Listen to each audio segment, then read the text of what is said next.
Hi viewers, అందరికీ నమస్కారం. మాఘమాసం ఎంతో విశిష్టమైనది. చాలామంది మాఘమాసం కోసం ఎదురు చూస్తూ ఉంటారు. మాఘము అంటే పాపాలను నశించజేసేది అని అర్థం. పాపాలను నశించజేసేవంటి శక్తి ఉన్న మాఘమాసముకు అంతులేని ప్రత్యేకత ఉందని గ్రంథాల్లో చెబుతున్నాయి. అయితే ఈ మాఘమాసంలో ఎలాంటి పరిహారాలు, పూజలు చేస్తే భగవంతుని అనుగ్రహం పొందుతామో తెలుసుకుందాం. ఫిబ్రవరి 10 నుంచి మాఘమాసం ప్రారంభం అయ్యి మార్చి 10న ముగుస్తుంది. ఈ సందర్భంగా మాఘమాస ప్రత్యేకతలు మరియు ప్రాముఖ్యత ఏంటో, ఏ పనులు చేస్తే ఎలాంటి ఫలితాలు ఉంటాయో ఇప్పుడు మనం తెలుసుకుందాం. మాఘమాసంలో ఏ వ్యక్తి అయితే పుణ్య నది స్నానం ఆచరిస్తాడో వారికి విశిష్టమైన వంటి పుణ్యఫలం లభిస్తుంది, జీవితంలో రాజయోగం లభిస్తుందని శాస్త్రములు చెబుతున్నాయి. మాఘమాసంలో చేసే స్నానాల వల్ల మన పాపాలను కడిగేయమని ఆ దేవుడు స్మరించుకోవడం. కార్తీక మాసంలో దీపారాధనకి ఎంత ప్రాముఖ్యత ఉన్నదో మాఘమాసంలో స్నానానికి అంత ప్రాముఖ్యత ఉంది. మాఘమాసంలో నదుల్లో కానీ, చెరువుల్లో కానీ, బావుల వద్ద కానీ స్నానం చేస్తే మంచిది. నదుల్లో స్నానం చేయడం కుదరకపోతే ఇంట్లో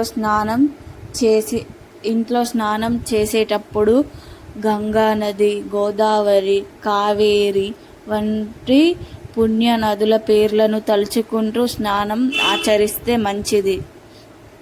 మాఘమాసంలో రోజు ఉదయాన్నే నువ్వుల నూనెతో దీపారాధన చేసిన వారికి ఖచ్చితంగా దైవానుగ్రహం లభిస్తుంది. మరి ముఖ్యంగా ఈ మాఘమాసంలో శివాలయంలో నువ్వుల నూనెతో దీపాలను వెలిగిస్తే శివుని అనుగ్రహం కలుగుతుంది. ఈ మాసంలో ప్రతిరోజు దీపం వెలిగించాలి. తులసిని పూజిస్తే లక్ష్మీదేవి కటాక్షం లభిస్తుంది. ముఖ్యంగా మాఘమాసంలో దేవుని పూజ చేసేటప్పుడు ఎర్ర రంగు పువ్వులను పూజలో వాడితే ముక్కోటి దేవతలు సంతోషించి సిరి సంపదలను ప్రసాదిస్తాడు. ముఖ్యంగా ఎర్రని మందార పూలతో పూజ చేస్తే రాత్రి వరకు అన్ని పర్వదినాలే ఉంటాయి. ఈ నెల మొత్తం పూజలు చేస్తే ఎంతో పుణ్యం వస్తుందని శాస్త్రంలో చెప్పబడుతుంది. మాఘమాసంలో ఖచ్చితంగా ప్రతి ఒక్కరూ విష్ణు సహస్రనామాన్ని పారాయణం చెయ్యాలి. ఈ మాసంలో ఎవరైతే విష్ణు సహస్రనామాన్ని పారాయణం చేస్తారో వారికి విష్ణుమూర్తి అనుగ్రహం ఖచ్చితంగా కలుగుతుందని శాస్త్రాల్లో సూచిస్తున్నాయి. శివుడికి కార్తీక మాసం అంటే ఎంత ఇష్టమో మాఘమాసం అంటే కూడా అంతే ఇష్టమే. కాబట్టి ఈ మాఘమాసంలో శివ పూజ విశిష్టత స్థానం ఉంది. ఈ మాఘమాసంలో పరమేశ్వరుడు ముక్కోటి దేవతలతో కలిసి శివాలయంలో ఉంటాడని శాస్త్రాలు చెబుతున్నాయి.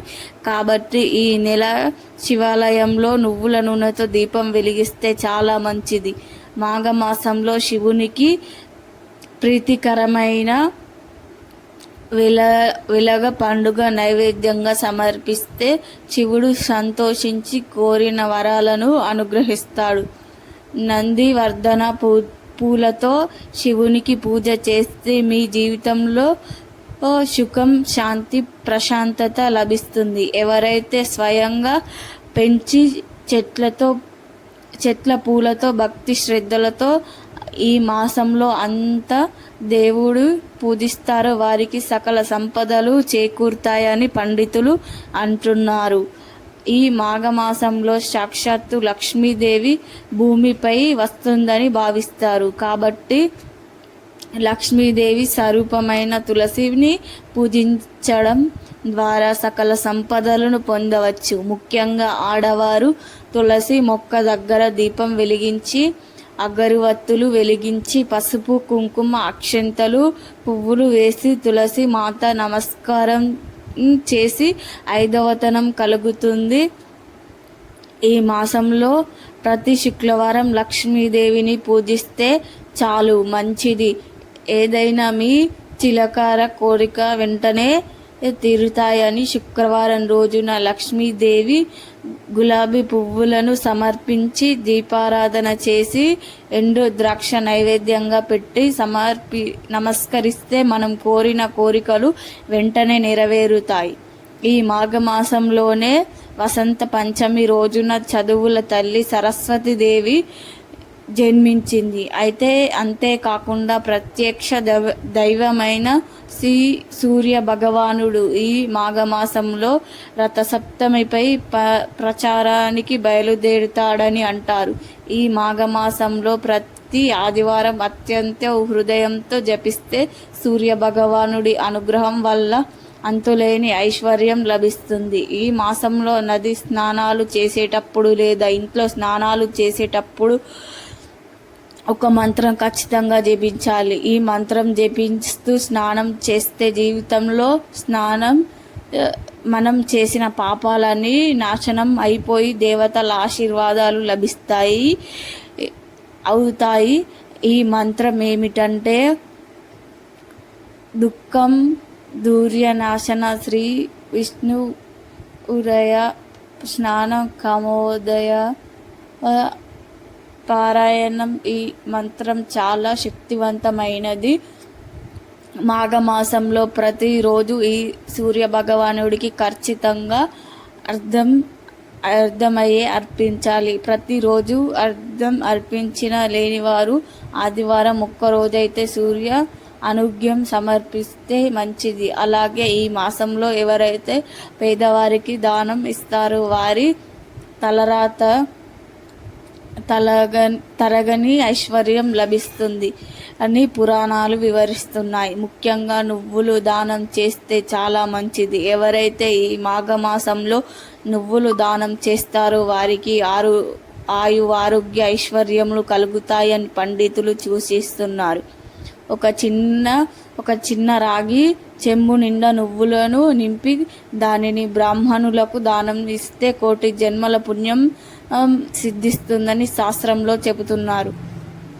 ఈ మాఘమాసంలో ముల్లంగి దుంపలను అస్సలు తినకూడదు. ఈ మాఘమాసంలో నువ్వులతో పంచదార కలిపి చేకూరుతుందని పండితులు తెలియజేస్తున్నారు. అలాగే ఈ మాఘమాసంలో వెండి వస్తువులు ఇత్తడి వస్తువులు అస్సలే కొనకూడదు. పూర్వం గంధర్వుడు ఉండేవాడు.